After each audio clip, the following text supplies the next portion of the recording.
Hello दोस्तों, नमस्कार। MK technical solution में आप सभी का स्वागत है। आज हम लोग जानने वाले हैं जामिल कंपनी का cool line package air conditioning है, इसका ट्रबल शूटिंग के बारे में हम लोग जानेंगे। इसमें हम लोग किस तरीके से अगर हमारा सिस्टम अगर नॉट वर्किंग रहेगा तो हमारा क्या प्रोसीजर होगा चेक करने का, अगर कभी सिस्टम हमारा नॉट कूलिंग है तो क्या प्रोसीजर है, कैसे हम लोग चेक करेंगे तो हमारा जो प्रॉब्लम है वो सॉल्व हो जाएगा। तो हम लोग आज केवल नॉट वर्किंग का प्रॉब्लम के बारे में हम लोग जानेंगे और नेक्स्ट वीडियो में मैं नॉट कूलिंग का प्रॉब्लम के बारे में आप लोग को विस्तार से बताऊंगा।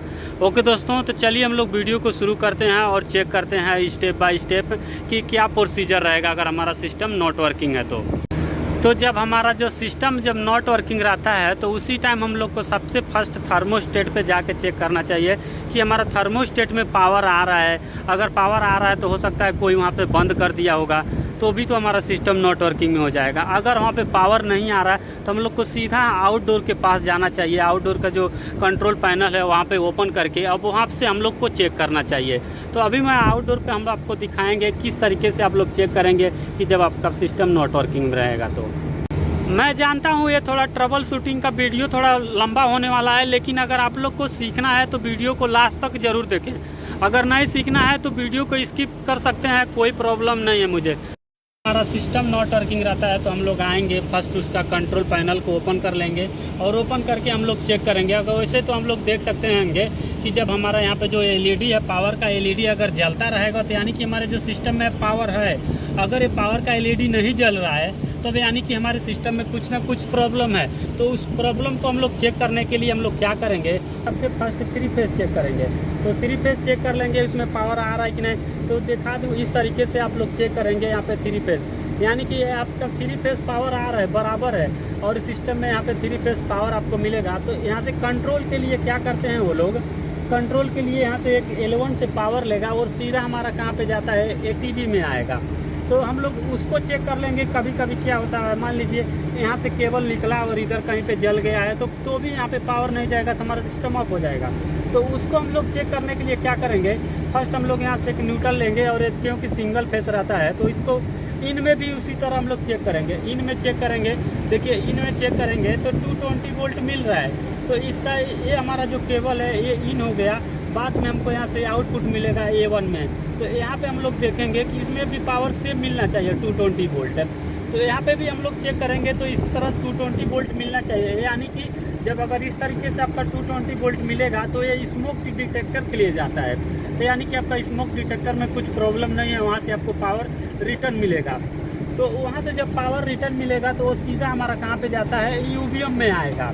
अब ये यूवीएम में हम लोग क्या कर देखेंगे, यूवीएम में भी पावर देखने के लिए वैसे तो आपको टेस्टर से भी चेक कर सकते हैं और नहीं टेस्टर है तो आपको मल्टीमीटर से भी चेक कर सकते हैं। तो अभी हम लोग देखिए यूवीएम में आया तो हम लोग यूवीएम में चेक कर लेंगे कि उसका इन में पावर मिल रहा है कि नहीं मिल रहा है। मान लीजिए उसका इन में पावर आया, अब यहाँ पे इन में पावर आया और यहाँ पे आउटपुट में पावर नहीं आ रहा है। अगर आउटपुट में पावर नहीं आ रहा है तो आपको उसी टाइम क्या करना पड़ेगा, फर्स्ट इसका 3 फेज चेक करना पड़ेगा।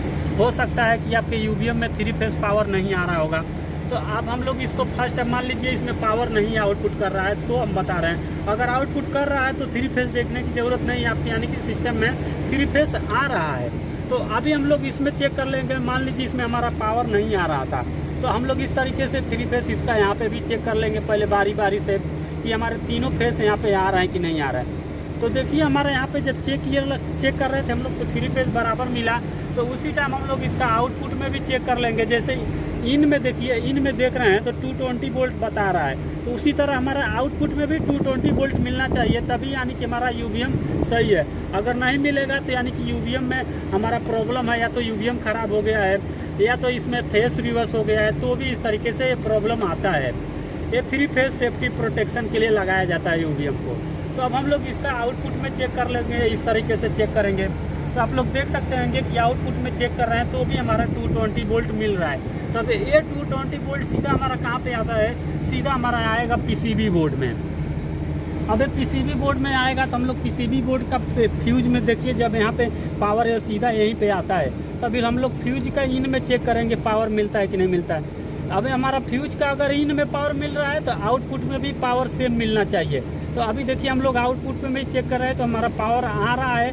तो इस पीसीबी तो भी अगर काम नहीं कर रही है तो जो इसका न्यूट्रल का पॉइंट है, ये वाला जो न्यूट्रल है, ये न्यूट्रल है और यहाँ पे फेस है। मान लीजिए आपको फेस यूबीएम में से आया, फेस यहाँ पे आके फ्यूज के पास यहाँ पे आया, पीसीबी में आ गया। अब आपको यहाँ पे चेक करना पड़ेगा कि पीसीबी में 220 वोल्ट आ रहा है कि नहीं आ रहा है। तो उसको देखने के लिए आप लोग को इस तरीके से चेक करना पड़ेगा फेस न्यूट्रल को लेके। यहाँ पे 220 वोल्ट मिल रहा है बराबर देखने के लिए, जैसे कि आपका फ्यूज का आउटपुट में पावर मिला, उसी तरह हम लोग फ्यूज का आउटपुट से लेके इसका न्यूट्रल पकड़ के देखेंगे कि इसमें न्यूट्रल भी आ रहा है कि नहीं आ रहा है। क्योंकि न्यूट्रल नहीं आएगा तो भी आपका पीसीबी काम नहीं करेगी।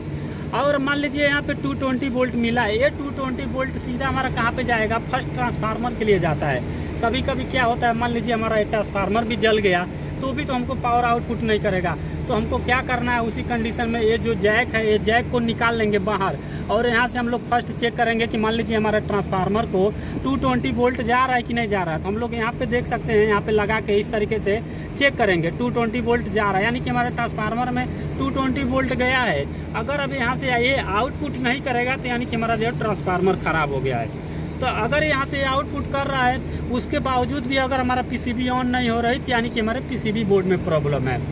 अगर यहाँ से पावर आउटपुट किया, हमारा पीसीबी बोर्ड ऑन हो गया है और उसके बावजूद भी हमारा सिस्टम नहीं चल रहा है, तो यानी कि जो हमारा थर्मोस्टेट से है वो कमांड नहीं आ रहा है। तो अभी हम लोग यहाँ से देखेंगे तो जो ये आरसी है, यहाँ से देखिए इसमें आएगा 24 वोल्ट। तो इसमें से दो पावर मिलेगा, एक 12 वोल्ट मिलता है और एक 24 वोल्ट मिलता है। तो 24 वोल्ट हमारा क्या होता है, थर्मोस्टेट के लिए जाएगा और 12 वोल्ट में हमारा क्या होगा, तब पीसीबी काम करेगा। तो ये 24 वोल्ट सीधा हम लोग चेक करेंगे कि हमारे थर्मोस्टेट के लिए जा रहा है कि नहीं जा रहा है। तो थर्मोस्टेट का पावर चेक करने के लिए यहाँ पे सीधा हम लोग आएंगे, चेक करेंगे आरसी में। आरसी को आके सीधा चेक करेंगे तो हमारा थर्मोस्टेट में अगर इस तरीके से पावर जा रहा है, यानी कि आपके थर्मोस्टेट में पावर गया और आपको सीधा थर्मोस्टेट पे जाके ऑन का बटन है उसको दबाना पड़ेगा, तभी आपका सिस्टम ऑन होने वाला है, नहीं तो ऑन नहीं होगा। अगर वहाँ से आप सिस्टम ऑन कर दिए हैं, ऑन पे आपको बटन दबाएं, वहाँ पे थर्मोस्टेट पे ऑन दिखा रहा है, तो उसी टाइम आपको आके यहाँ पे सी के बाद से, उसके बावजूद भी अगर आपका ब्लोअर मोटर अगर नहीं चल रहा है तो आपको सीधा आके यहाँ पे जी में चेक करना पड़ेगा कि जी में आपको 24 वोल्ट वहाँ से, जैसे मान लीजिए आप वहाँ से बटन दबाए ऑन कर दिए, लेकिन वहाँ से तो ऑन दिखा रहा है, हो सकता है ये केबल रास्ते में कहीं ब्रेक हो तो भी तो आपको यहाँ पे पावर नहीं मिलेगा, उसी टाइम में भी आपका ऑन नहीं होगा। तो उस कंडीशन में आपको क्या करना है कि आपको यहाँ पे आके सीधा चेक करना पड़ेगा कि 24 वोल्ट मिल रहा है कि नहीं मिल रहा है। तो अभी देख सकते हैं कि हम लोग यहाँ पे चेक किए तो इस तरीके से 24 वोल्ट मिलना चाहिए। अब ये 24 वोल्ट सीधा हमारा कहाँ पे जाता है, जो ब्लोअर मोटर है कॉन्ट्रैक्टर का ओवरलोड में आएगा। यहाँ पे आप लोग देख सकते हैं, मान लीजिए आप लोग थर्मोस्टेट से ऑन किए, आपको पावर भी आउटपुट मिला और वो पावर सीधा हमारा कहाँ पे आता है, जो ब्लोअर मोटर का कॉन्ट्रैक्टर का ओवरलोड है उसमें आएगा। कभी इनकेस हमारा अगर मोटर जो है वो ओवरलोड में अगर ट्रिप हो जाएगा ब्लोअर मोटर, तो भी हमारा यहाँ से पावर नहीं पास होगा और हमारा सिस्टम नॉट वर्किंग में रहेगा।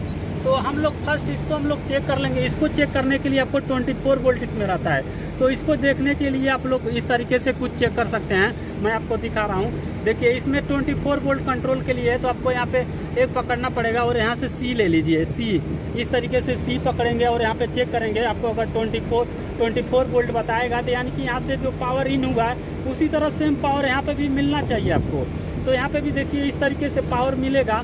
अब ये पावर सीधा हमारा कहाँ पे जाता है, पीसीबी बोर्ड में आएगा। अब ये पीसीबी बोर्ड में मैं आपको दिखा दूँ, देख सकते हैं यहाँ पे आरसी है, यहाँ पे आपको थोड़ा मैं दिखा दूँ, देखिए यहाँ पे आरसी लिखा है और उसके बगल में जी है। तो हम लोग यहाँ पे भी चेक कर सकते हैं, वहाँ पे भी चेक कर सकते हैं और यहाँ पे भी चेक कर सकते हैं। यहाँ पे भी चेक करेंगे तो हमको पावर मिलना चाहिए 24 वोल्ट। आप लोग देख सकते होंगे 24 वोल्ट मिल रहा है। तो ये 24 वोल्ट मिलेगा, ये 24 वोल्ट सीधा आएगा जाके जो हमारा ब्लोअर मोटर का रिले है, ये जो रिले है इसका कॉइल वोल्ट पकड़ता है, ये जो 14 नंबर केबल का है इसका कॉइल वोल्ट पकड़ेगा और वहाँ से हमको पासिंग पावर देख दूसरा मिलेगा। तो ये पासिंग पावर जो होता है ये 220 होता है और यहाँ पे कंट्रोल के लिए जो रिले है इसका कॉइल है 24 वोल्ट कॉइल का है। ओके, तो यहाँ से जो पासिंग पावर मिलेगा 220 का मिलेगा। तो उसको हम लोग देखने के लिए कि यहाँ से पावर पास हो रहा है कि नहीं हो रहा है, तो उसको हम लोग क्या करेंगे, इस तरीके से चेक करेंगे। तो अभी देखिए हम लोग यहाँ से जैसे चेक कर रहा हूँ तो यहाँ से पावर आपको पासिंग दिखा रहा है 220 वोल्ट है। ओके, अब यही 220 वोल्ट आपको पावर सेम आपके कॉन्ट्रैक्टर पे मिलना चाहिए। यहाँ पे जो ब्लोअर मोटर का कॉन्ट्रैक्टर है तो हम लोग यहाँ पे भी चेक कर लेंगे। यहाँ से पावर मान लीजिए मिला, हो सकता है इसको न्यूट्रल नहीं मिल रहा होगा तो भी तो नहीं चलेगा आपका कंप्रेसर। हो सकता है कि यहाँ से पावर निकला, वो केबल जल गया होगा तो भी तो नहीं चलेगा ब्लोअर मोटर। तो उसके लिए हम लोग क्या करेंगे कि यहाँ से भी फर्स्ट कॉन्टेक्टर पे भी चेक कर लेंगे कि यहाँ पे पावर मिल रहा है कि नहीं मिल रहा है। तो यहाँ पे देख सकते हैं कि यहाँ पे मान लीजिए पावर मिला और उसके बावजूद भी अगर आपका ब्लोअर मोटर का कॉन्टेक्टर नहीं कैच हो, तो यानी कि आपका ब्लोअर मोटर जो है कॉन्टेक्टर है वो ख़राब हो गया है, तो भी आपका सिस्टम नॉट वर्किंग में हो जाएगा। तो इस तरीके से आप लोग चेक करेंगे। आपको अगर नॉट वर्किंग का फीचर आप लोग अगर फॉलो करेंगे तो आपको जो सिस्टम है कितना भी अगर प्रॉब्लम रहेगा तो आप लोग सॉल्व करेंगे और आपका सिस्टम है वर्किंग में हो जाएगा। ओके दोस्तों, तो अगर आप लोग को नेक्स्ट वीडियो, अगर ये वीडियो हमारा अच्छा लगे तो हमको कमेंट करके बताइए। मैं नेक्स्ट वीडियो में नॉट कूलिंग का क्या अगर ट्रबल शूटिंग है उसके बारे में मैं आप लोग को बताने वाला हूँ। ओके दोस्तों, ये वीडियो आपको पसंद आई होगी। वीडियो अच्छी लगे तो लाइक और सब्सक्राइब करें और ज़्यादा से ज़्यादा शेयर करें। वीडियो को अंत तक देखने के लिए बहुत बहुत धन्यवाद। आपका दिन शुभ हो।